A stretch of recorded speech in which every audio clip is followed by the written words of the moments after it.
Olá, eu vou ensinar vocês a fazerem um fogo sem graveto. Para quem não tiver graveto, tiver pouco papel, tem um macete que se faz que se consegue fazer uma fogueira usando lenha com pouco graveto. O lance é o seguinte, posiciona aqui as lenhas, faz tipo um vulcãozinho, né? Pega um guardanapo de papel, o papel que tiver, e faz um tipo de um recipiente assim, tá? E aqui dentro, coloca aqui, e aqui dentro vai óleo, bota um pouco de óleo, tá? Coloca um pouco de óleo ali. E com palito de fósforo toca o fogo aqui.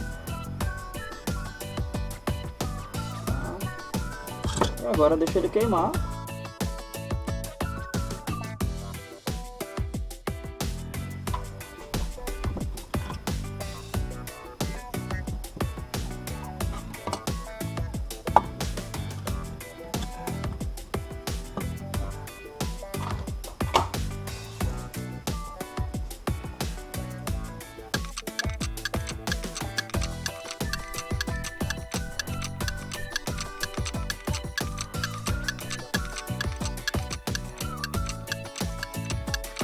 Bom, tá aí, né? Parece que pegou.